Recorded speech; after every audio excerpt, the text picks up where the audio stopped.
এখন বাজে সকাল ৭টা। তাড়াতাড়ি করে ঘুম থেকে উঠেই আগে আমি বাসি বিছানাগুলো গোছাতে বসে পড়েছি। তার কারণ এক্ষুনি ৮টা বাজলে মিস্ত্রিরা কাজে চলে আসবে, যেহেতু ঘরে কাজ হচ্ছে। তো তাড়াতাড়ি করে ২ ঘরের বিছানাটা গুছিয়ে এঁটো বাসনগুলো রেখে আসলাম কলে, ঘরটা ঝাঁট দিয়ে এখন আমি বারান্দার জিনিসপত্রগুলো ছিল সেগুলো বাইরে বের করে বারান্দাটা আমি ঝাঁট দিয়ে নিয়েছি। তো এক বালতি সার্ফের জল আমি গুলে নিয়ে এসে এখন আমি রান্নার জায়গাটা পরিষ্কার করতে, যেহেতু এই ঘরে রান্না করছি এখন এটা তেল মশলা কেমন একটা হয়ে যাচ্ছে ঘরে। তো বারান্দা মুছে তারপরে কিন্তু চলে আসলাম উঠোনটা ঝাঁট দিতে। উঠোনের নোংরাগুলো এক জায়গায় জড়ো করে চলে আসলাম এই ঘরের ওপরে। তো যেহেতু এই ঘরটা পুরো ভাঙা হয়েছে, অনেক পেরেক-টেরেক পড়ে রয়েছে এখানে, সেই পেরেকগুলো যাতে মিস্ত্রিদের পায়ে না ফোটে, পেরেকগুলো এক জায়গায় গুছিয়ে ঘরটা ঝাঁট দিয়ে নিলাম। তো আগের দিন যখন ঘর ভাঙা হয়েছিল একটা পুরো বাঁশ ভেঙে এই গাছের উপরে পড়েছিল আমার গোলাপ গাছটা। অনেক শখ করে বসিয়েছি গাছটা, যাতে গাছটার কোনো ক্ষতি না হয় সেজন্য একটা দড়ি দিয়ে খুব ভালো করে বেঁধে দিলাম গাছটাকে। বেঁধে দেওয়ার পর এক বালতি জল দিয়ে দিয়েছি গাছে, ২ দিন জল দেওয়া হয় না।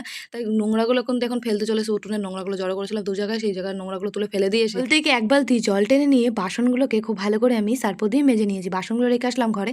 কল থেকে আরেক বালতি জল টিপে নিয়ে খুব ভালো করে সার্ফের জলে কিন্তু জামাকাপড়গুলো ভিজিয়ে আমি কেচে ধুয়ে এখন মেলে দেবো। তো তাড়াতাড়ি করে স্নান করে নিলাম, তারপরে চলে আসলাম ঘরে, চুল টুলগুলো বেঁধে নিয়েছিলাম। তো আজকে সকালে আমার কাজ এই ছিল বন্ধুরা বাড়িতে।